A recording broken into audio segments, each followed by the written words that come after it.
سامعین ناظرین، infection control society آپ کی صحت کے لیے، آپ کی آگاہی کے لیے مضامین آپ کی سماعت کے لیے پیش کرتی ہے۔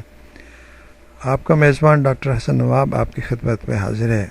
نمونیا کے بارے میں معلومات آپ تک پہنچائی گئی، مگر اس کے بارے میں، نمونیا کے بارے میں تفصیلاً معلومات بھی ہم آپ کو بتانا چاہیں گے تاکہ آپ ان مسائل کا شکار نہ ہو سکیں جو کہ نمونیا کے باعث ہوتے ہیں۔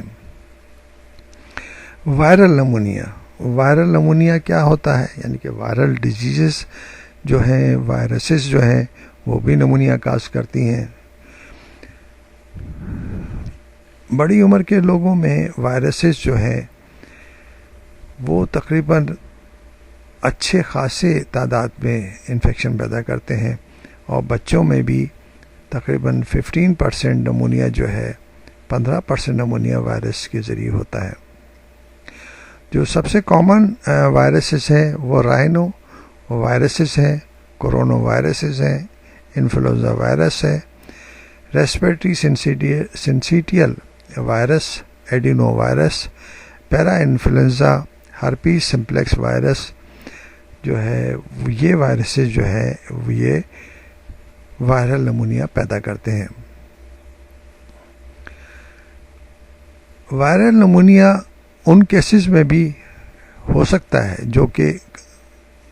جو افراد کمزور ہوتے ہیں یا سینئرز ہیں یا بڑی عمر کے لوگ ہوتے ہیں جن کے اندر امیونٹی وہ قوت مدافعت کم ہو جاتی ہے، یا بعض بیماریاں ہیں جیسے کہ کینسر ہے یا ٹرانسپلانٹ کے کیسز ہیں یا جلے ہوئے مریض ہیں۔ اسی طرح اگر اور بیماریاں موجود ہیں تو ان میں بھی آسانی سے نمونیا ہو سکتا ہے، اور وائرل نمونیا کامنلی ان میں ہو جاتا ہے۔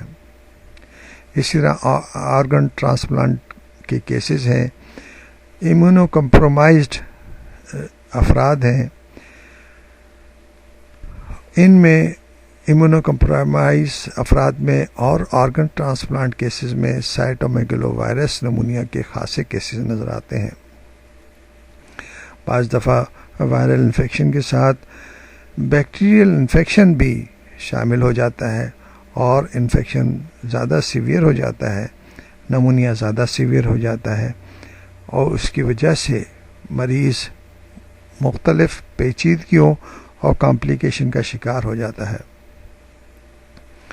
اس لیے انتہائی ضروری ہے کہ جو افراد ایسے ہیں جن کی قوت مدافعت کم ہے، ان افراد کو انتہائی احتیاطی تدابیر اختیار کر کے وائرل انفیکشن سے اور مزید بیکٹیریل انفیکشن بچایا جائے، کیونکہ سانس کی بیماریاں اور اس کی پیچیدگیاں اچھی خاصی مسائل پیدا کرتی ہیں جس سے جان بھی جا سکتی ہے۔